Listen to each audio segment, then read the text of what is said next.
ନମସ୍କାର ବନ୍ଧୁଗଣ, ସ୍ୱାଗତ କରୁଛି ଆଜିର ଏକ ରୋମାଞ୍ଚକ କାହାଣୀରେ। ଯଦି ଆପଣ ଭିଡ଼ିଓଟି ଦେଖୁଛନ୍ତି ତେବେ ଲାଇକ୍ କରିବା ଜମାରୁ ଭୁଲନ୍ତୁ ନାହିଁ ଏବଂ ଏହିଭଳି ଭିଡ଼ିଓର ଆନନ୍ଦ ଉଠାଇବା ପାଇଁ ଚ୍ୟାନେଲକୁ ସବସ୍କ୍ରାଇବ୍ କରିବା ଜମାରୁ ଭୁଲନ୍ତୁ ନାହିଁ। ତେବେ ଆଉ ବିଳମ୍ବ ନକରି କାହାଣୀଟିକୁ ଆରମ୍ଭ କରିବା। ଆଜି ରାତି ପ୍ରାୟ 1ଟାଏ ବାଜୁଥିଲା। ଏହା ପ୍ରଥମ ଥର ଥିଲା ଯେତେବେଳେ ମୁଁ ରାତିର ଏହି ନିସ୍ତବ୍ଧତାରେ ଖୁଡ଼ୀଙ୍କ ସହିତ ତାଙ୍କ ଘରେ ଏକା ଥିଲି।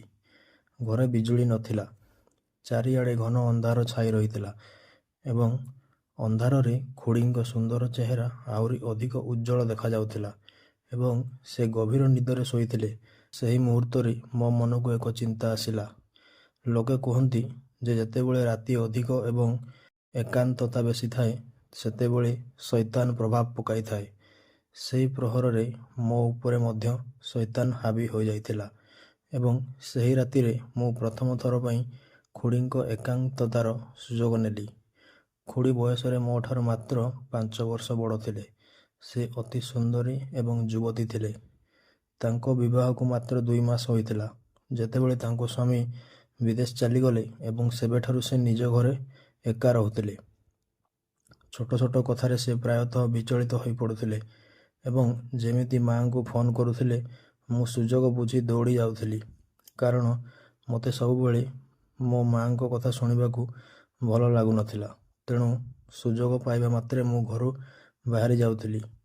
ଆଜି ମଧ୍ୟ ଯେତେବେଳେ ମୁଁ କଲେଜରୁ ଫେରିଲି ଦେଖିଲି ଯେ ଖୁଡ଼ୀ ଘରକୁ ଆସିଛନ୍ତି ଏବଂ ତାଙ୍କ ଚେହେରା ବେଶ୍ ଚିନ୍ତିତ ଦେଖାଯାଉଛି। ମୁଁ ତାଙ୍କୁ ପଚାରିଲି, କ'ଣ ହୋଇଛି ଖୁଡ଼ୀ? ଖୁଡ଼ୀ ଦୁଃଖଭରା ସ୍ୱରରେ କହିଲେ ଯେ ସକାଳୁ ଘରେ ବିଜୁଳି ନାହିଁ, କାରଣ ସମୟରେ ବିଜୁଳି ବିଲ୍ ଦିଆଯାଇ ନଥିଲା, ତେଣୁ ବିଜୁଳି କାଟି ଦିଆଯାଇଛି। ଏହା କହିବା ସମୟରେ ତାଙ୍କ ଆଖିରେ ଲୁହ ଆସିଗଲା। ମୁଁ ଖୁଡ଼ୀଙ୍କୁ ପଚାରିଲି, ବିଲ୍ କାହିଁକି ଦିଆଗଲା ନାହିଁ? ତେଣୁ ସେ କହିବାକୁ ଲାଗିଲେ, ତୁମେ ଜାଣିଛ ଯେ ତୁମର ଚାଚା ବିଦେଶରେ ଅଛନ୍ତି। ମୁଁ ଏଠାରେ ଏକା ଅଛି। କ'ଣ କ'ଣ ସମ୍ଭାଳିବି? ହୁଏତ ମୁଁ ବିଜୁଳି ବିଲ୍ କେଉଁଠି ରଖି ଭୁଲି ଯାଇଛି, ତେଣୁ ଦେବା କଥା ମନେ ପଡ଼ିଲା ନାହିଁ। ଏହି କଥା ଶୁଣି ମୁଁ ତାଙ୍କୁ ଆଶ୍ୱାସନା ଦେଲି ଏବଂ କହିଲି, ଆପଣ ମୋ ସାଙ୍ଗରେ ଚାଲନ୍ତୁ, ମୁଁ ଆଉ ଏକ ବିଲ୍ ବାହାର କରିଦେଉଛି। ତାପରେ ଆମେ ବିଲ୍ ଦେଇଦେବା, ତେବେ ବିଜୁଳି ମଧ୍ୟ ଆସିଯିବ। ଏହା ଶୁଣି ଖୁଡ଼ୀ ଖୁସି ହୋଇଗଲେ ଏବଂ ମୁଁ ଭୋକିଲା ସୁଶୀଲା ଖୁଡ଼ୀଙ୍କ ସହିତ ବାହାରି ପଡ଼ିଲି। ମୁଁ ବିଲ୍ ବାହାର କଲି ଏବଂ ତାପରେ ବିଲ୍ ପୈଠ କରିଦେଲି। ଏହାପରେ ଫେରିବା ପରେ ବାଟରେ ଖୁଡ଼ୀ ମୋତେ ନିଜ ଘରକୁ ନେଇଗଲେ। ରାତିର ଅନ୍ଧାର ଚାରିଆଡ଼େ ବ୍ୟାପି ଯାଇଥିଲା ଏବଂ ବିଜୁଳି ଏପର୍ଯ୍ୟନ୍ତ ଆସିନଥିଲା। ଯେତେବେଳେ ଆମେ ଘରେ ପ୍ରବେଶ କଲୁ କିଛି ମଧ୍ୟ ଦୃଶ୍ୟମାନ ହେଉନଥିଲା। ମୁଁ ତୁରନ୍ତ ମୋ ମୋବାଇଲ ଟର୍ଚ୍ଚ ଜଳାଇଲି ଏବଂ ଅନ୍ଧାରରେ ଯେମିତି ମୋ ନଜର ଖୁଡ଼ୀଙ୍କ ଉପରେ ପଡ଼ିଲା, ହଠାତ୍ ମୋ ମନରେ ଏକ ଚିନ୍ତା ଆସିଲା। ମୁଁ ଖୁଡ଼ୀଙ୍କୁ କହିଲି, ଆପଣ ବେଡ୍ରୁମ୍କୁ ଯାଇ ବସନ୍ତୁ, ମୁଁ ଦେଖୁଛି ଏବଂ ଆଲୋକ ପାଇଁ କିଛି ବ୍ୟବସ୍ଥା କରୁଛି। ଖୁଡ଼ୀ କହିବାକୁ ଲାଗିଲେ, ମୋତେ ଅନ୍ଧାରରେ ବହୁତ ଡର ଲାଗେ, ସେଥିପାଇଁ ତ ମୋତେ ସାଙ୍ଗରେ ନେଇ ଆସିଛି। ଏହା ଶୁଣିବା ମାତ୍ରେ ମୁଁ ବହୁତ ଭଲ ଭାବରେ ଖୁଡ଼ୀଙ୍କ କାନ୍ଧରେ ହାତ ରଖି କହିଲି, ଆପଣଙ୍କୁ ଚିନ୍ତା କରିବାର କୌଣସି ଆବଶ୍ୟକତା ନାହିଁ। ଆପଣ ଘରେ ଏକାଟିଆ ନାହାନ୍ତି। ମୁଁ ଖୁଡ଼ୀଙ୍କ ହାତ ଧରିଲି ଏବଂ ତାଙ୍କୁ ବିଛଣାରେ ନେଇ ବସାଇଲି ଏବଂ ତାଙ୍କୁ କହିଲି, ବସ୍ କିଛି ସମୟ ଭିତରେ ମୁଁ ଆସୁଛି, ଆପଣ ଶାନ୍ତିରେ ବସନ୍ତୁ। ଯେମିତି ମୁଁ କୋଠରୀରୁ ବାହାରକୁ ଆସିଲି, ଖୁଡ଼ୀ ଡରିଯାଇ ମୋ ହାତ ଧରି ପକାଇଲେ ଏବଂ ମୋ ଗଳାରେ ଲାଗିଗଲେ। ମୋ ହୃଦୟ ଜୋରରେ ସ୍ପନ୍ଦନ ହେବାକୁ ଲାଗିଥିଲା। ମୁଁ ତାଙ୍କୁ ବୁଝାଇଲି, ଆପଣ ଚିନ୍ତା କରନ୍ତୁ ନାହିଁ, ମୁଁ ଆଲୋକ ପାଇଁ କିଛି ନା କିଛି ବ୍ୟବସ୍ଥା କରୁଛି। ମୋ କଥାରେ ଖୁଡ଼ୀଙ୍କୁ ସାନ୍ତ୍ୱନା ମିଳିଗଲା। ମୁଁ ତାଙ୍କ କୋଠରୀରୁ ବାହାରିଲି ଏବଂ ଭାବିବାକୁ ଲାଗିଲି ଯେ କିପରି ଏକାନ୍ତତାର ସୁଯୋଗ ନେବି, ଯାହା ମୋତେ ନିଜ କାହାରି ସନ୍ଦେହ ନହେବ ମୋ ଉପରେ ଆଖି ବନ୍ଦ କରି କାମ ମଧ୍ୟ କରୁଥିଲେ। କିନ୍ତୁ ନିଜର ଭାବନାକୁ ପୂର୍ଣ୍ଣ କରିବା ପାଇଁ ମୋତେ ଅନେକ ଏକ ଖେଳ ଖେଳିବାକୁ ପଡ଼ୁଥିଲା। ତାପରେ କିଛି ଚିନ୍ତା ଭାବନା କରି ମୁଁ ଖୁଡ଼ୀଙ୍କୁ କ୍ଷୀର ଗ୍ଲାସରେ ନିଦ ଔଷଧ ମିଶାଇ ଦେଇଥିଲି। ବିଜୁଳି ଏପର୍ଯ୍ୟନ୍ତ ଆସିନଥିଲା, ସେଥିପାଇଁ ଖୁଡ଼ୀ କ୍ଷୀର ଗ୍ଲାସ ପିଇଦେଲେ ଏବଂ ମୋ ସହିତ କଥା ହେବାକୁ ଲାଗିଲେ। ଖୁଡ଼ୀ ବହୁତ ଅଧିକ ଚିନ୍ତିତ ଥିଲେ। ତାଙ୍କୁ ଲାଗୁଥିଲା ଯେ ଚାଚା ବିଦେଶରେ ଆଉ ଏକ ବିବାହ କରିସାରିଛନ୍ତି। ଯେବେଠାରୁ ସେ ଯାଇଥିଲେ ଖୁଡ଼ିଙ୍କୁ ହିଁ ନିଜ ଆଡ଼ୁ ଫୋନ୍ କରୁଥିଲେ ଏବଂ ନା ଫେରିବା କୌଣସି କଥା କହୁଥିଲେ। ଖୁଡ଼ି କଥା କହିବା ସମୟରେ ସେ କାନ୍ଦି ପକାଉଥିଲେ। ମୁଁ ଶୀଘ୍ର ତାଙ୍କୁ କୋଳରେ ଲଗାଇ ନେଲି ଏବଂ ବୁଝାଇବାକୁ ଲାଗିଲି ଯେ ତାଙ୍କୁ ଚିନ୍ତା କରିବାର କୌଣସି ଆବଶ୍ୟକତା ନାହିଁ। ଖୁଡ଼ି ମୋ ଛାତିରେ ଲାଗି କାନ୍ଦୁଥିଲେ ଏବଂ ମୋତେ ସେହି ସମୟର ଅପେକ୍ଷା ଥିଲା ଯେତେବେଳେ ଖୁଡ଼ି ଗଭୀର ନିଦ୍ରାରେ ଶୋଇଯିବେ, ଯାହାଫଳରେ ମୁଁ ମୋର ଉଦ୍ଦେଶ୍ୟକୁ ସମ୍ପୂର୍ଣ୍ଣ ଭାବରେ ହାସଲ କରିପାରିବି। ମୁଁ କିଛି ସମୟ ପରେ ଦେଖିଲି ଯେ ଖୁଡ଼ିଙ୍କୁ ପ୍ରକୃତରେ ବହୁତ ଗଭୀର ନିଦ ଆସିଯାଇଛି। ତାଙ୍କୁ ଦେଖି ମୋ ମନ ପ୍ରକୃତରେ ଅସ୍ଥିର ହେବାକୁ ଲାଗିଲା। ମୁଁ ଯଥାଶୀଘ୍ର ମୋ ଉଦ୍ଦେଶ୍ୟ ହାସଲ କରିବାକୁ ଚାହୁଁଥିଲି ଏବଂ ତାପରେ ମୁଁ ଖୁଡ଼ିଙ୍କ ଏକାନ୍ତତାର ଭରପୁର ସୁଯୋଗ ନେଲି ଏବଂ ସମସ୍ତ ରାତି ଖୁଡ଼ିଙ୍କ ଘରେ ହିଁ କଟାଇଲି। ସେ ଔଷଧର ପ୍ରଭାବରେ ଗଭୀର ନିଦରେ ଶୋଇଥିଲେ ଏବଂ ସେହି ସୁଯୋଗର ଫାଇଦା ଉଠାଇ ମୁଁ ମୋର ଇଚ୍ଛାଗୁଡ଼ିକ ପୂର୍ଣ୍ଣ କରିଦେଲି।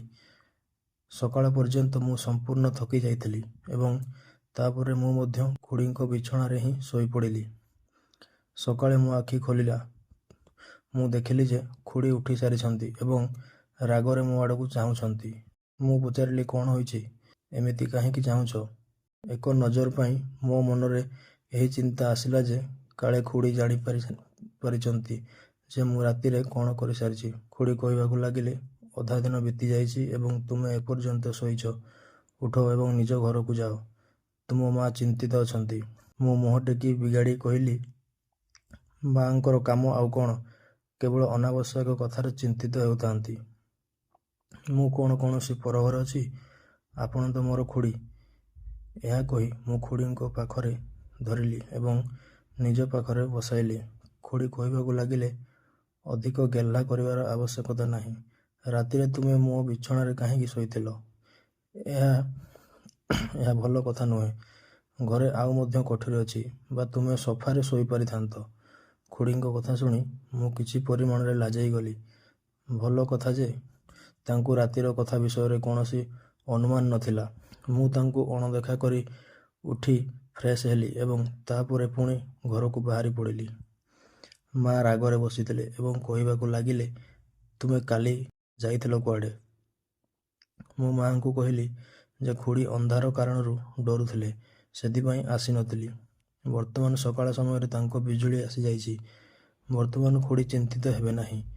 ମା କହିବାକୁ ଲାଗିଲେ, ତୁମ ଖୁଡ଼ିଙ୍କ ଛୋଟ ଛୋଟ କଥାରେ ଚିନ୍ତିତ ହେବାର ଅଭ୍ୟାସ ଅଛି। ତାଙ୍କୁ ତ ଲାଗୁଛି ତାଙ୍କ ସ୍ୱାମୀ ଆଉ ଏକ ବିବାହ କରିସାରିଛନ୍ତି। ଜାଣିନି କେବେ ତାଙ୍କର ଏହି ଭ୍ରମର ଅଭ୍ୟାସ ଶେଷ ହେବ। ତାଙ୍କର ସ୍ୱାମୀ ସେଠାରେ ପରିଶ୍ରମ କରୁଛନ୍ତି ଏବଂ ସେ ଚାହାନ୍ତି ଯେ ସବୁବେଳେ ତାଙ୍କ ସ୍ୱାମୀ ତାଙ୍କ ସହିତ ଫୋନରେ କଥା ହୁଅନ୍ତୁ। ମାଆଙ୍କୁ ସାନ ଖୁଡ଼ିଙ୍କ ବ୍ୟବହାରରୁ ବହୁତ ଅଭିଯୋଗ ଥିଲା ଏବଂ ମୁଁ ମାଆଙ୍କ କଥାରେ କେବଳ ମୁଣ୍ଡ ହଲାଉଥିଲି। ଏହିପରି ଭାବରେ 2 ଦିନ ବିତିଗଲା ଏବଂ ମୁଁ ପୁଣି ଥରେ ଖୁଡ଼ିଙ୍କ ଘରକୁ ଯାଇଥିଲି। ମୋ ମନ ଏହି କଥା ପାଇଁ ବହୁତ ବ୍ୟାକୁଳ ଥିଲା ଯେ କିପରି ଖୁଡ଼ିଙ୍କ ଘରକୁ ଯିବି। ତାପରେ 2 ଦିନ ପରେ ଯେତେବେଳେ ମୁଁ ସନ୍ଧ୍ୟାରେ ସାଙ୍ଗମାନଙ୍କ ପାଖରୁ ଘରକୁ ଫେରିଲି, ଦେଖିଲି ଯେ ମା ପନିର ତରକାରୀ ପ୍ରସ୍ତୁତ କରୁଛନ୍ତି। ମୁଁ ଜାଣିଶୁଣି ମାଆଙ୍କ ସାମ୍ନାରେ କହିଦେଲି, ଖୁଡ଼ିଙ୍କୁ ପନିର ତରକାରୀ କେତେ ପସନ୍ଦ। ତାଙ୍କ ଘର ପାଖରେ ହୋଇଥାନ୍ତା ତ ମୁଁ ତୁରନ୍ତ ଦେଇ ଆସିଥାନ୍ତି। ମାଆଙ୍କୁ ସାନ ଖୁଡ଼ିଙ୍କ ଠାରୁ ଯେତେ ଅଭିଯୋଗ ଥାଉ ପଛକେ ସେ ତାଙ୍କୁ ବହୁତ ଭଲ ପାଉଥିଲେ। ଏହି କଥା ଶୁଣିବା ମାତ୍ରେ ତାଙ୍କୁ ମଧ୍ୟ ମନେ ପଡ଼ିଗଲା ଯେ ଖୁଡ଼ି ତ ପନିର ଦିୱାନୀ ଅଛନ୍ତି। ମା ତୁରନ୍ତ କହିବାକୁ ଲାଗିଲେ, ଖୁଡ଼ିଙ୍କ ଘର କେଉଁଠି? ଏତେ ଦୂର। ବାଇକ୍ରେ ଯିବ ତ 5 ମିନିଟ୍ ମଧ୍ୟ ଲାଗିବ ନାହିଁ। ଯାଅ, ଶୀଘ୍ର ଦେଇ ଆସ। ମୁଁ ସୁଯୋଗର ଅପେକ୍ଷା କରିଥିଲି। ମୁଁ ଜାଣିଶୁଣି ମୁହଁ ବିଗାଡ଼ି କହିଲି, ଠିକ୍ ଅଛି, ଆପଣ ବାନ୍ଧି ଦିଅନ୍ତୁ, ମୁଁ ପହଞ୍ଚାଇ ଦେଉଛି। ମା ତତ୍କ୍ଷଣାତ୍ ଡବା ବାନ୍ଧିଦେଲେ। ମୋର ତ ଖୁସି କହିଲେ ନ ସରେ। ମୁଁ ଖୁଡ଼ିଙ୍କ ଘରେ ପହଞ୍ଚିଲି ତ ସେ ଖାଇବାକୁ ବସୁଥିଲେ। ପନିର ତରକାରୀ ଦେଖି ସେ ଖୁସି ହୋଇଗଲେ। ମୋତେ ମଧ୍ୟ ଖାଇବାକୁ ପଚାରିଲେ ତ ମୁଁ ମଧ୍ୟ ତୁରନ୍ତ ତାଙ୍କ ସାଙ୍ଗରେ ବସିଗଲି ଏବଂ ତାଙ୍କ ପାଖରେ ଆମେ ଏକାଠି ଖାଇଲୁ। ମୁଁ ଚା ପାଇଁ ଅନୁରୋଧ କରିଦେଲି। ମୁଁ ତ ଫେରି ଘରକୁ ଯିବା ମୁଡ଼ରେ ନଥିଲି। ତାପରେ ଚା ପିଉ ପିଉ ଆମେ ଲୁଡ଼ୁ ଖେଳିବାକୁ ବସିଗଲୁ। ମୁଁ ଘରକୁ ଫୋନ୍ କରି ମାଆଙ୍କୁ କହିଦେଲି ଯେ ଖୁଡ଼ି ମୋତେ ଜବରଦସ୍ତି ଅଟକାଇ ଦେଇଛନ୍ତି, ଯେତେବେଳେ କି ଖୁଡ଼ି ଏପରି କୌଣସି କଥା କହିନଥିଲେ। ମୁଁ ଖୁଡ଼ିଙ୍କୁ କହିଲି, ଆପଣ ଏତେ ଦୁର୍ବଳ ହେଉଛନ୍ତି, ନିୟମିତ କ୍ଷୀର କାହିଁକି ପିଉନାହାନ୍ତି? ଖୁଡ଼ି କହିବାକୁ ଲାଗିଲେ, ପ୍ରତିଦିନ କ୍ଷୀର ଆଣି ଦେବାକୁ କେହି ନାହାନ୍ତି। ମୁଁ ଖୁଡ଼ିଙ୍କୁ କହିଦେଲି, ଠିକ୍ ଅଛି, ଏବେ ଏହି ଦାୟିତ୍ୱ ମୋର। ତାପରେ ମୁଁ କ୍ଷୀର ଆଣି ନିଜେ ଗରମ କଲି ଏବଂ ସେଥିରେ ନିଦ କଟା ଔଷଧ ମିଶାଇ ଖୁଡ଼ିଙ୍କୁ ଦେଇଦେଲି। ଖୁଡ଼ି ବହୁତ ଭଲ ଭାବରେ ମୋତେ ଦେଖିଲେ ଏବଂ କହିବାକୁ ଲାଗିଲେ, ତୁମ ଭଳି ପୁତୁରା ସମସ୍ତଙ୍କୁ ମିଳିବା ଉଚିତ। ତୁମ ଚାଚା ଏଠାରେ ନାହାନ୍ତି, କିନ୍ତୁ ତୁମେ ମୋର ଏତେ ଯତ୍ନ ନେଉଛ ଯେ ମୋତେ ବର୍ତ୍ତମାନ ଅଧିକ ଅସୁବିଧା ହେଉନାହିଁ। ନଚେତ୍ ପୂର୍ବତଃ ମୁଁ ଭାବୁଥିଲି ଯେ ତୁମ ଚାଚାଙ୍କ ବିନା ମୋର ଗୁଜରାଣ କିପରି ଚାଲିବ। ଖୁଡ଼ିଙ୍କ କଥା ଶୁଣି ମୁଁ ଧୀରେଇକି ହସିଦେଲି। ଖୁଡ଼ି କ'ଣ ଜାଣିଥିଲେ ଯେ ମୋର ଏହିସବୁ ଦୟା ପଛରେ କ'ଣ ଉଦ୍ଦେଶ୍ୟ ଲୁଚି ରହିଛି। ଖୁଡ଼ି କ୍ଷୀର ପିଇଲେ। କିଛି ସମୟ ପର୍ଯ୍ୟନ୍ତ ଲୁଡ଼ୁ ଖେଳିଲେ ଏବଂ ତାପରେ ନିଜ କୋଠରୀକୁ ଯାଇ ଗଭୀର ନିଦରେ ଶୋଇଗଲେ। ମୋତେ ଆଉ ଥରେ ସୁଯୋଗ ମିଳିଯାଇଥିଲା। ମୁଁ ପୁଣି ସମସ୍ତ ରାତି ସୁଯୋଗର ଫାଇଦା ଉଠାଇଲି ଏବଂ ସକାଳେ ଥକି ଯାଇ ଶୋଇବା ପାଇଁ ଗଲାବେଳେ ମୋତେ ଖୁଡ଼ିଙ୍କ ପୁରୁଣା କଥା ମନେ ପଡ଼ିଗଲା। ମୁଁ ଜାଣିଶୁଣି ତକିଆ ଉଠାଇ ସୋଫାରେ ରଖିଲି ଏବଂ ଖୁଡ଼ିଙ୍କଠାରୁ ଦୂରରେ ସୋଫାରେ ଶୋଇଗଲି, ଯାହାଦ୍ୱାରା ତାଙ୍କୁ କୌଣସି କଥାରେ ସନ୍ଦେହ ନ ହେବ। ପରବର୍ତ୍ତୀ ଦିନ ମଧ୍ୟ ମୁଁ ସକାଳେ ଡେରିରେ ଉଠିଲି। ଯେତେବେଳେ ଖୁଡ଼ି ମଧ୍ୟ ମୋ ସହିତ ଉଠି ପଡ଼ିଲେ। କହିବାକୁ ଲାଗିଲେ, ତୁମେ ରାତିରେ ଏଠାରେ ହିଁ ରହିଯାଇଥିଲ। ତୁମ ମା ଚିନ୍ତିତ ହେବେ।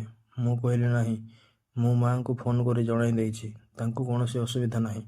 ବରଂ ସେ ତ ଶାନ୍ତିରେ ଅଛନ୍ତି ଯେ ଆପଣଙ୍କୁ କାହାର ସାଥ ମିଳିଯାଇଛି। ନଚେତ୍ ସାରା ସମୟ ସେ ଏହା ଭାବି ଚିନ୍ତିତ ହେଉଯାଆନ୍ତି ଯେ ଆପଣ ଏକା ଘରେ କିପରି ଗୁଜରାଣ ଚଳାଉଥିବେ। ଦ୍ୱିପ୍ରହର ସମୟରେ ମୁଁ ଫେରି ନିଜ ଘରକୁ ଚାଲି ଆସିଲି। ମା ମୋତେ କହିବାକୁ ଲାଗିଲେ, ନିଜ ପାଠପଢ଼ା ପ୍ରତି ମଧ୍ୟ ତ ଧ୍ୟାନ ଦିଅ। ଖୁଡ଼ିଙ୍କ ଚାକର ହୋଇ ରହିଯିବ ତ ଜୀବନ ଖରାପ ହୋଇଯିବ। ମୁଁ ମାଆଙ୍କୁ କହିଲି, ଆପଣ କ'ଣ ସବୁ କଥା କହୁଛନ୍ତି? ଆପଣଙ୍କ ଭଉଣୀ ଅଛନ୍ତି ପରା। ବିଚାରୀ ଏକା ବହୁତ ଅସୁବିଧାରେ ପଡ଼ୁଛନ୍ତି। ଯଦି ଆମେ ତାଙ୍କର କିଛି କାମରେ ଆସିଯିବୁ ତ ଖରାପ କ'ଣ? ମୁଁ ତ ଭାବିସାରିଛି ଯେ ଏବେ ମୁଁ ପ୍ରତି ରାତିରେ ନିଜ ଖୁଡ଼ିଙ୍କ ଘରକୁ ଯିବି, ଯାହାଦ୍ୱାରା ପହରା ଦେଇପାରିବି। ପାଖ ପଡ଼ୋଶୀମାନେ କହିଛନ୍ତି ଯେ ଆଜିକାଲି ସେମାନଙ୍କ ଅଞ୍ଚଳରେ ଚୋରମାନେ ବହୁତ ବୁଲୁଛନ୍ତି। ମୋ କଥା ଶୁଣି ମା ଆହୁରି ଅଧିକ ଚିନ୍ତିତ ହୋଇଗଲେ। କହିବାକୁ ଲାଗିଲେ, ଠିକ୍ ଅଛି, ତେବେ ତୁମେ ପ୍ରତିଦିନ ରାତିରେ ଚାଲିଯାଅ ଏବଂ ସକାଳ ସମୟରେ ଫେରି ଆସୁଥାଅ। ତୁମ କଲେଜ ଛୁଟିରେ ତୁମ ବାପା ବହୁତ ଚିନ୍ତିତ ହୁଅନ୍ତି। ମୁଁ ମାଆଙ୍କ ସହିତ ପ୍ରତିଜ୍ଞା କରିନେଲି ଯେ ମୁଁ ସକାଳ ସମୟରେ ଫେରି ଆସିବି ବା ଖୁଡ଼ିଙ୍କ ଘରୁ ହିଁ କଲେଜ ଚାଲିଯିବି। ତେବେ ପାଠପଢ଼ାର ମଧ୍ୟ କୌଣସି କ୍ଷତି ହେବ ନାହିଁ। ମୁଁ ଖୁଡ଼ିଙ୍କ ମନରେ ମଧ୍ୟ ଏହି କଥା ପକାଇ ଦେଇଥିଲି ଯେ ତାଙ୍କ ମହଲାରେ ଆଜିକାଲି ଚୋରି ଘଟଣା ଘଟୁଛି। ମୁଁ ତାଙ୍କୁ ଗୋଟିଏ ଦୁଇଟି ଅଶୁଭ ଚୋରିର କିଛି କାହାଣୀ ମଧ୍ୟ ଶୁଣାଇ ଦେଇଥିଲି, ଯାହାକୁ ଶୁଣି ଖୁଡ଼ି ମଧ୍ୟ ବହୁତ ଡରି ଯାଇଥିଲେ। ମୁଁ ପ୍ରତି ରାତିରେ କ୍ଷୀର ଧରି ଖୁଡ଼ିଙ୍କ ଘରେ ପହଞ୍ଚି ଯାଉଥିଲି। ତାଙ୍କୁ ନିଜ କ୍ଷୀରରେ ନିଦ ଔଷଧ ପକାଇ ଦେଉଥିଲି ଏବଂ ତାପରେ ଖୁଡ଼ି ଶୋଇଯିବା ମାତ୍ରେ ସୁଯୋଗର ଫାଇଦା ଉଠାଇବା ଆରମ୍ଭ କରିଦେଉଥିଲି। ମୁଁ ଏହି କାମରୁ ବହୁତ ଖୁସି ଥିଲି।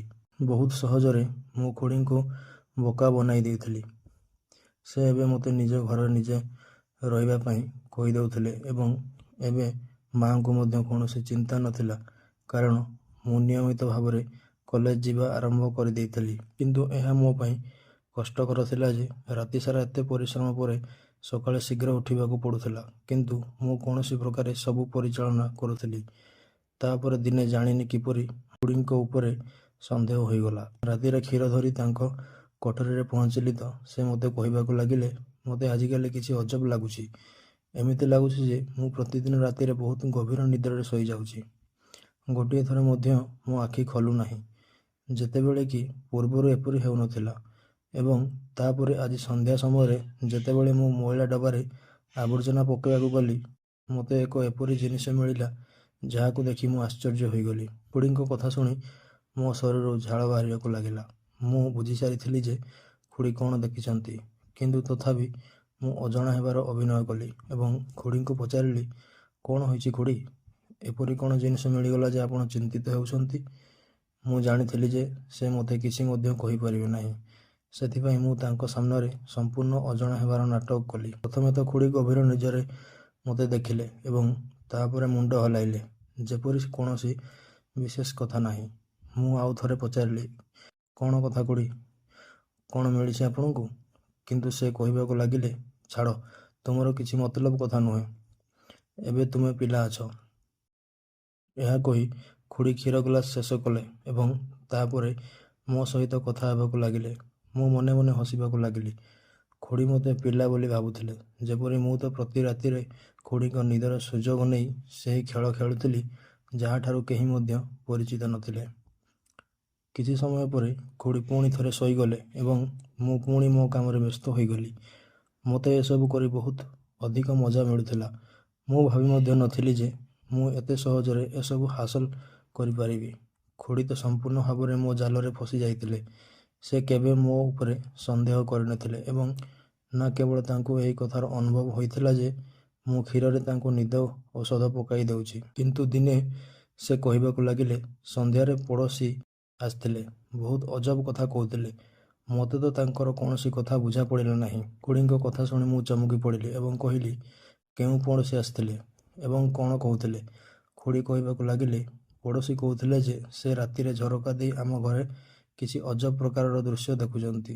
ତାଙ୍କୁ ଲାଗୁଛି ଯେ ରାତିରେ ଆମ ଘରକୁ କୌଣସି ପୁଅ ଆସିଥିଲା। ଖୁଡ଼ିଙ୍କ କଥା ଶୁଣି ମୋର ପ୍ରାଣ ଉଡ଼ିଯାଇଥିଲା, କାରଣ ଗତ ରାତିରେ ମୁଁ ମୋର 2 ଜଣ ସାଙ୍ଗଙ୍କୁ ଖୁଡ଼ିଙ୍କ ଘରକୁ ଡାକିଥିଲି ଏବଂ ସମସ୍ତେ ମିଶି ଏକାଠି ଖୁଡ଼ିଙ୍କ ନିଦର ଫାଇଦା ଉଠାଇଥିଲୁ। ମୋତେ ଜଣା ନଥିଲା ଯେ ଖୁଡ଼ିଙ୍କର କୌଣସି ପଡ଼ୋଶୀ ଏତେ ରାତିରେ ମଧ୍ୟ ତାଙ୍କ ଘର ଉପରେ ନଜର ଜମାଇ ବସିଥିବେ। କିନ୍ତୁ ଏବେ ମୋତେ ଧରା ପଡ଼ିବାର ଭୟ ଥିଲା। ତେଣୁ ମୁଁ ଖୁଡ଼ିଙ୍କୁ କହିଲି, ଆପଣ ଆଖପାଖର ପଡ଼ୋଶୀ ସ୍ତ୍ରୀ ଲୋକଙ୍କୁ ଘରକୁ ଆସିବାକୁ ଦେବେ ନାହିଁ। ସମସ୍ତେ ଜାଣିଛନ୍ତି ଯେ ଆପଣ ଏକା ରହୁଛନ୍ତି, ସେଥିପାଇଁ ଏହିପରି କଥା କହୁଛନ୍ତି। କାଲିଠୁ ଆପଣ ଚରିତ୍ର କଥା ଆରମ୍ଭ କରିଦେବେ ତ ଆପଣ କ'ଣ କରିବେ? ଆପଣ ଆଗରୁ ହିଁ କଡ଼ାକଡ଼ି ଭାବରେ ସମସ୍ତଙ୍କୁ କହିଦିଅନ୍ତୁ ଯେ ମୋ ଘର ଉପରେ ନଜର ରଖନ୍ତୁ ନାହିଁ। ମୋ କଥା ଶୁଣି ଖୁଡ଼ି ଚମକି ପଡ଼ିଲେ ଏବଂ କହିବାକୁ ଲାଗିଲେ, ଏହି କଥା ତ ତୁମେ ଠିକ୍ କହୁଛ। ଯଦି ଆଜି ସେ କହୁଛନ୍ତି ଯେ ସେ କାହାକୁ ଦେଖିଥିଲେ ତ କାଲି କହିବେ ଯେ ମୋର କୌଣସି ପ୍ରେମିକା ଆସିଥିଲା, ତେବେ ମୁଁ କ'ଣ କରିବି? ଖୁଡ଼ିଙ୍କ ମସ୍ତିଷ୍କରେ ମୋ କଥା ଭଲ ଭାବରେ ବସିଯାଇଥିଲା। ମୁଁ ତୁରନ୍ତ ଖୁଡ଼ିଙ୍କ କାନ୍ଧରେ ହାତ ରଖି କହିଲି, ଖୁଡ଼ି, ଆପଣ ଜାଣିନାହାନ୍ତି, ସମୟ ବହୁତ ଖରାପ ଅଛି। ପାଖ ପଡ଼ୋଶୀର ଲୋକମାନେ ତ ଘର ଭାଙ୍ଗିବାକୁ ଚାହାନ୍ତି। ଯଦି କେହି ଯାଇ ଆପଣଙ୍କ ଶାଶୁଘର ଲୋକଙ୍କୁ କୌଣସି ଓଲଟା ସିଧା କଥା କହିଦିଏ ତ ଆପଣଙ୍କୁ ହିଁ ଅସୁବିଧା ହେବ। ସେଥିପାଇଁ ପଡ଼ୋଶୀମାନଙ୍କ ସହିତ ଟିକେ ନଜର ବ୍ୟବହାର କଡ଼ା ରଖନ୍ତୁ। କାହାକୁ ମଧ୍ୟ ନିଜ ଘର ମାମଲାରେ କହିବାର ଅଧିକାର ଦିଅନ୍ତୁ ନାହିଁ। ଖୁଡ଼ି ମୋର ଧନ୍ୟବାଦ ଜଣାଇଲେ ଏବଂ କହିବାକୁ ଲାଗିଲେ, ତୁମେ ମୋତେ ସଠିକ୍ କଥା କହିଛ। ଏବେ ମୁଁ ଏହି ପଡ଼ୋଶୀ ଲୋକମାନଙ୍କୁ ମୋ ଘରକୁ ଆସିବାକୁ ଦେବି ନାହିଁ। ମୁଁ ଖୁଡ଼ିଙ୍କ କଥାରେ ହସିଦେଲି। ମୋର ଭଲା ଭାଲା ଖୁଡ଼ି ଆଖି ବନ୍ଦ କରି ମୋର ପ୍ରତ୍ୟେକ କଥା ଉପରେ ଭରସା କରୁଥିଲେ ଏବଂ କଥାର ତ ମୋତେ ଅତିମାତ୍ରାରେ ସୁଯୋଗ ମିଳିଥିଲା। ସେହି ଦିନଠାରୁ ଖୁଡ଼ି ପାଖ ପଡ଼ୋଶୀଙ୍କ ସହିତ କଥାବାର୍ତ୍ତା ସମ୍ପୂର୍ଣ୍ଣ ବନ୍ଦ କରିଦେଲେ ଏବଂ ତାଙ୍କର ପ୍ରତ୍ୟେକ ସମସ୍ୟାର ସମାଧାନ ପାଇଁ କେବଳ ମୁଁ ହିଁ ରହିଯାଇଥିଲି। ଛୋଟରୁ ଛୋଟ କଥା ପାଇଁ ଏବେ ସେ ମୋତେ ହିଁ ଫୋନ୍ କରୁଥିଲେ ଏବଂ ମୁଁ ଦୌଡ଼ି ଯାଉଥିଲି। ପ୍ରତି ରାତିରେ ମୁଁ ନିଜେ କ୍ଷୀର ଧରି ପହଞ୍ଚି ଯାଉଥିଲି ଏବଂ ତାପରେ ସେଥିରେ ନିଦ ଔଷଧ ମିଶାଇ ଖୁଡ଼ିଙ୍କୁ ଦେଉଥିଲି। ପ୍ରାରମ୍ଭରେ ତ ମୁଁ ଏକା ହିଁ ଖୁଡ଼ିଙ୍କ ନିଦର ସୁଯୋଗ ନେଉଥିଲି, କିନ୍ତୁ ତାପରେ ଧୀରେ ଧୀରେ ମୁଁ ମୋ କଲେଜର ସାଙ୍ଗମାନଙ୍କୁ ମଧ୍ୟ ଖୁଡ଼ିଙ୍କ ଘରକୁ ଡାକିବା ଆରମ୍ଭ କରିଦେଇଥିଲି। ଏହିପରି ଆମେ ସାଙ୍ଗମାନେ ମିଶି ଖୁଡ଼ିଙ୍କ ଗଭୀର ନିଦର ସୁଯୋଗ ନେବାକୁ ଲାଗିଲୁ। ମୋତେ ଲାଗୁଥିଲା ଯେ ମୋର ସତ କେବେ ମଧ୍ୟ ଖୋଲିବ ନାହିଁ, କିନ୍ତୁ ମୁଁ ଭୁଲ ଧାରଣାର ଶିକାର ହୋଇଯାଇଥିଲି। ଗୋଟିଏ ରାତିରେ ଜାଣିନି ଖୁଡ଼ିଙ୍କ ଆଖି ଖୋଲିଗଲା ଏବଂ ସେ କୋଠରୀ ବାହାରକୁ ଚାଲି ଆସିଲେ, ଯେଉଁଠାରେ ବାଲକୋନିରେ ମୁଁ ଏବଂ ମୋ ସାଙ୍ଗମାନେ ଉପସ୍ଥିତ ଥିଲୁ। କିଛି ମାତ୍ର ସମୟ ଲାଗିଥିଲା ଯେ ଖୁଡ଼ିଙ୍କ ବହୁତ କିଛି ବୁଝା ପଡ଼ିଯାଇଥିଲା ଏବଂ ସେ ଫାଟି ଯାଇଥିବା ଆଖିରେ ମୋତେ ଦେଖୁଥିଲେ। ଖୁଡ଼ିଙ୍କ ଉଠିବା ଉପରେ ମୋ ସାଙ୍ଗମାନେ ମଧ୍ୟ ଭୟଭୀତ ହୋଇଗଲେ ଏବଂ ସେମାନେ ସମସ୍ତେ ତୁରନ୍ତ ସେଠାରୁ ବାହାରିଗଲେ। ସେମାନଙ୍କ ଯିବା ମାତ୍ରେ ଖୁଡ଼ି ମୋ ପାଖକୁ ଆସିଲେ ଏବଂ ମୋତେ କାନ୍ଧରୁ ଧରି ପଚାରିବାକୁ ଲାଗିଲେ, ଏସବୁ କ'ଣ ଚାଲିଛି? ମୁଁ ଭୟଙ୍କର ଭାବରେ ଭୟଭୀତ ହୋଇଯାଇଥିଲି। ମୁଁ କହିଲି, କିଛି ମଧ୍ୟ ନାହିଁ ଖୁଡ଼ି, କେବଳ ପାଠ ପଢ଼ିବାର ଥିଲା, ସେଥିପାଇଁ ନିଜ ସାଙ୍ଗମାନଙ୍କୁ ଡାକିଥିଲି। ଖୁଡ଼ି ମୋ ମୁହଁରେ ଏକ ଜୋରଦାର ଚାପୁଡ଼ା ମାରିଲେ ଏବଂ କହିବାକୁ ଲାଗିଲେ, ମୁଁ ନିଜେ ନିଜେ ଆଖିରେ ଦେଖୁଛି ତୁମେ ସମସ୍ତେ ସାଙ୍ଗମାନଙ୍କ ସହିତ ମିଶି ନିଶା କରୁଥିଲ ଏବଂ ସେହି ସହିତ ମୁଁ ସେହି 2 ଜଣ ଝିଅମାନଙ୍କୁ ମଧ୍ୟ ଦେଖିଛି, ଯେଉଁମାନେ ଅଧରାତିରେ ତୁମ ସାଙ୍ଗମାନଙ୍କ ଉପରେ ନିଜ ଯୌବନ ଲୁଟାଉଥିଲେ। ମୋ ସାଙ୍ଗମାନେ ପ୍ରତିଦିନ ନିଜ ସାଙ୍ଗରେ ଝିଅମାନଙ୍କୁ ମଧ୍ୟ ଆଣିବା ଆରମ୍ଭ କରିଦେଇଥିଲେ, ଯେଉଁମାନେ ଆମ ସାଙ୍ଗମାନଙ୍କ ମନୋରଞ୍ଜନ କରୁଥିଲେ। ଖୁଡ଼ି ସେମାନଙ୍କୁ ଦେଖି ସାରିଥିଲେ। ସେ ରାଗରେ କହୁଥିଲେ, ତୁମକୁ ଲଜ୍ଜା ଲାଗୁନାହିଁ? ଏହି ବୟସରେ ଏସବୁ କାର୍ଯ୍ୟ କରୁଛ? ମୋତେ ଲାଗୁନାହିଁ ଯେ ତୁମେ ଆମର ହିଁ ରକ୍ତ ଅଟ। ଖୁଡ଼ୀଙ୍କ କଥା ଶୁଣି ମୋ ମୁଣ୍ଡ ଲଜ୍ଜାରେ ନଇଁ ଯାଉଥିଲା। ମୁଁ ଖୁଡ଼ୀଙ୍କୁ କହିଲି, ମୁଁ ତ କେବଳ ସାଙ୍ଗମାନଙ୍କ ସହିତ ପାର୍ଟି କରିବାକୁ ଚାହୁଁଛି, କିନ୍ତୁ ମା ଏହି କଥାର ଅନୁମତି ହିଁ ଦିଅନ୍ତି ନାହିଁ। ମା ଆଜିକାଲିର ଯୁଗରେ ମଧ୍ୟ ଜାଣିନି କେଉଁ ଜମାନାରେ ବଞ୍ଚୁଛନ୍ତି। ତାଙ୍କୁ ତ ମୋ ସାଙ୍ଗମାନଙ୍କୁ ମଧ୍ୟ ପସନ୍ଦ ନାହିଁ। ସେଥିପାଇଁ ମୁଁ ପ୍ରତିଦିନ ରାତିରେ ଏଠାକୁ ଆସିଯାଏ। ଆପଣ କ୍ଷୀର ପିଇ ଶୋଇଯାଆନ୍ତି ଏବଂ ମୁଁ ସାଙ୍ଗମାନଙ୍କୁ ଡାକିଦିଏ। କିଛି ମଧ୍ୟ ତ ଭୁଲ ନାହିଁ, କେବଳ ଆମେ ଟିକେ ପାଟିତୁଣ୍ଡ କରୁ। ମୋ କଥା ଉପରେ ଖୁଡ଼ୀ ମୋତେ ଆଉ ଏକ ଚାପୁଡ଼ା ମାରିଲେ ଏବଂ କହିବାକୁ ଲାଗିଲେ, କିଛି ତ ଲଜ୍ଜା କର। ତୁମେ ଯାହାକୁ ପାଟିତୁଣ୍ଡ କହୁଛ ତାହା ନିଶା ଅଟେ। ତୁମେ ଭାବି ମଧ୍ୟ ନାହିଁ ତୁମେ କେଉଁ ପାପର ରାସ୍ତାରେ ଯାଉଛ। ମୋ ଭଉଣୀ କାମ କରି ତୁମେ କଲେଜର ଫିସ୍ ଦେଉଛନ୍ତି ଏବଂ ତୁମେ ଏସବୁ କାର୍ଯ୍ୟ କରୁଛ। ଯଦିଓ ଏହି କଥା ଉପରେ ମୁଁ ସମ୍ପୂର୍ଣ୍ଣ ନୀରବ ଥିଲି, ସେ କହିବାକୁ ଲାଗିଲେ, ନିଜ ଭବିଷ୍ୟତ ବିଷୟରେ ଚିନ୍ତା କର। ତୁମେ ନିଜ ମାଆଙ୍କର ଏକମାତ୍ର ପୁଅ ଅଟ। ଯଦି ତୁମେ ପରିଶ୍ରମ କରି ପାସ୍ ହେବ ନାହିଁ ତ ତୁମ ମାଆଙ୍କର ତ୍ୟାଗ ବୃଥା ଚାଲିଯିବ। ସେ ନିଜର ପ୍ରତ୍ୟେକ ଇଚ୍ଛା ଗଳା ଚିପି ତୁମକୁ ସହରର ସବୁଠାରୁ ବଡ଼ କଲେଜରେ ନାମ ଲେଖା ଦେଇଛନ୍ତି। ହୁଏତ ମୋର ଭଲା ଭଉଣୀଙ୍କୁ ଜାଣିନଥିଲେ ଯେ ତୁମେ ଏହି ଯୋଗ୍ୟ ମଧ୍ୟ ନାହଁ। ତୁମେ ଏତେ ବଡ଼ କଲେଜ ଯାଇ ପାଠ ପଢ଼ିବା ବଦଳରେ ଅୟାସୀ ସାଙ୍ଗମାନଙ୍କ ସାଙ୍ଗରେ ପଡ଼ିଯାଇଛ। ସେଥିପାଇଁ ଆଜି ପାପର ଏହି ରାସ୍ତାରେ ଚାଲିଯାଇଛ। ମୁଁ ଏବେ ତୁମ ମାଆଙ୍କୁ ଫୋନ୍ କରି ଜଣାଉଛି। ଖୁଡ଼ୀଙ୍କ କଥା ଶୁଣି ମୋ ହୋସ୍ ଠିକଣାକୁ ଆସିଗଲା।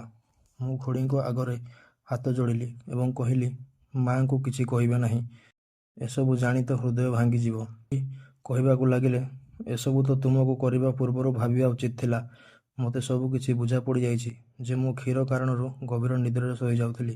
ସେଥିପାଇଁ ମୁଁ ରାତିରେ କ୍ଷୀର ପିଇନଥିଲି। କିନ୍ତୁ ମୋତେ ଏହାର ଅନୁମାନ ମଧ୍ୟ ନଥିଲା ଯେ ତୁମେ ମୋର ଏକାନ୍ତତାର ସୁଯୋଗ ନେଇ ମୋ ଘରେ ଏପରି ମେହଫିଲ ସଜାଇବ ଏବଂ ଝିଅମାନଙ୍କୁ ଡାକି ଏଠାରେ ଏସବୁ କରିବ। ତୁମକୁ ଲଜ୍ଜା ଲାଗିବା ଉଚିତ। ସେ କାନ୍ଦି କାନ୍ଦି ସୋଫାରେ ବସିଗଲେ। ମୁଁ ତାଙ୍କୁ ବିଶ୍ୱାସ ଦେବାକୁ ଲାଗିଲି ଯେ ମୁଁ ଆଉ ଏପରି କୌଣସି ଭୁଲ କାମ କରିବି ନାହିଁ। କିନ୍ତୁ ସେ ମୋ ଉପରେ ଦୟା କରିବାକୁ ରାଜି ନଥିଲେ। ସେ କହୁଥିଲେ ଯେ ତୁମେ ଯେତେବେଳେ ନିଜର ସାଆନ୍ତ ଖୁଡ଼ୀଙ୍କୁ ପ୍ରତିଦିନ ନିଦ ଔଷଧ ଦେଇ ଶୁଆଇ ପାରିବ, ତେବେ କିଛି ମଧ୍ୟ କରିପାରିବ। ତୁମେ ମୋର ଏକାନ୍ତତା ଏବଂ ମୋର ମଜବୁରିର ସୁଯୋଗ ନେଇଛ ଏବଂ ମୋ ଘରକୁ କ୍ଲବ୍ ବନାଇ ଦେଇଛ। ମୋତେ ଏହା କହିବାକୁ ମଧ୍ୟ ଲଜ୍ଜା ଲାଗୁଛି ଯେ ତୁମେ ମୋର ପୁତୁରା ବୋଲି। ମୋ ଖୁଡ଼ୀଙ୍କ ଗୋଡ଼ତଳେ ବସି ପଡ଼ିଲି ଏବଂ ତାଙ୍କୁ କ୍ଷମା ମାଗିଲି। କିନ୍ତୁ ଖୁଡ଼ୀ ରାତିରେ ସେହି ପ୍ରହରରେ ମୋତେ ଏହା କହି ଘରୁ ବାହାର କରିଦେଲେ ଯେ ମୁଁ ଆଉ ଖୁଡ଼ୀଙ୍କ ଘରେ ପାଦ ମଧ୍ୟ ରଖିବି ନାହିଁ। ମୁଁ ଅଧରାତିରେ ଖୁଡ଼ୀଙ୍କ ଘରୁ ବାହାରି ନିଜ ଘରକୁ ଫେରିଲି। ମା ମୋତେ ଦେଖି ଚିନ୍ତିତ ହୋଇଗଲେ। ପ୍ରଥମେ ମୁଁ ତାଙ୍କୁ ମିଛ କହିଲି ଯେ ମୋର ସ୍ୱାସ୍ଥ୍ୟ ଖରାପ ହେଉଥିଲା ଏବଂ ଖୁଡ଼ୀଙ୍କ ଘରେ ମୋତେ ନିଦ ହେଉନଥିଲା। ତାପରେ ମୁଁ ସିଧା ନିଜ କୋଠରୀକୁ ଚାଲିଗଲି ଏବଂ ଭୟ ମୋତେ କାବୁ କରୁଥିଲା ଯେ ଯଦି ଖୁଡ଼ୀ ମା ବାପାଙ୍କୁ ସବୁ କିଛି କହିଦିଅନ୍ତି ତ ମୋର କ'ଣ ହେବ। ବାପା ବହୁତ କଡ଼ା ଥିଲେ ଏବଂ ସେ କେବେ ମୋତେ କ୍ଷମା କରିନଥାନ୍ତେ। କିନ୍ତୁ ଖୁଡ଼ୀ ମୋ ଉପରେ ଏହି ଦୟା କରିଥିଲେ ଯେ ସେ ମା ବାପାଙ୍କୁ କିଛି ମଧ୍ୟ କହିନଥିଲେ। ମାତ୍ର ଖୁଡ଼ୀ ମୋତେ କହିଦେଇଥିଲେ ଯେ ମୁଁ ସେହି ସାଙ୍ଗମାନଙ୍କ ସହିତ କୌଣସି ସମ୍ପର୍କ ରଖିବି ନାହିଁ। ତାପରେ ମୁଁ ଖୁଡ଼ୀଙ୍କ କଥା ଉପରେ ଆଚରଣ କଲି।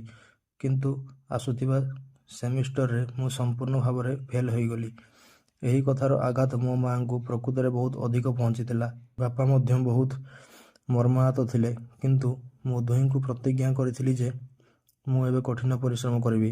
ପ୍ରକୃତରେ ମୁଁ କଲେଜରେ ଅୟାସୀ ସାଙ୍ଗମାନଙ୍କ ସ୍ୱଭାବରେ ପଡ଼ିଯାଇଥିଲି। ମୋର ସବୁ ସାଙ୍ଗମାନେ ନିଜ ଘରେ ପାର୍ଟି କରୁଥିଲେ, ଝିଅମାନଙ୍କୁ ଡାକୁଥିଲେ, ନିଶା ମଧ୍ୟ କରୁଥିଲେ ଏବଂ ଚାହୁଁଥିଲେ ଯେ ମୁଁ ମଧ୍ୟ ଏସବୁ କରେ। କିନ୍ତୁ ମୋତେ ଏସବୁ କରିବା ପାଇଁ ସୁଯୋଗ ମିଳୁନଥିଲା। ସେଥିପାଇଁ ଯେତେବେଳେ ମୋତେ ଖୁଡ଼ୀଙ୍କ ଘରେ ଏକାନ୍ତତା ମିଳିଲା, ମୁଁ ମୋର ସାଙ୍ଗମାନଙ୍କୁ ସେଠାକୁ ଡାକି ସେଠାରେ ପାର୍ଟି କରିବା ଆରମ୍ଭ କରିଦେଲି। ଏହା ସତ ଯେତେବେଳେ ଖୁଡ଼ୀଙ୍କ ସାମ୍ନାରେ ଖୋଲିଲା ତ ମୁଁ ଲଜ୍ଜିତ ହୋଇଗଲି। ତାପରେ ଯେତେବେଳେ ମୋର ରେଜଲ୍ଟ ଖରାପ ଆସିଲା, ମୁଁ ସମସ୍ତ ଖରାପ ସାଙ୍ଗମାନଙ୍କ ସାଙ୍ଗ ଛାଡ଼ିଦେଲି। ଭଲ କଥା ଯେ ମୋର ନିଶା ଅଭ୍ୟାସ ଏତେ ପକ୍କା ହୋଇନଥିଲା।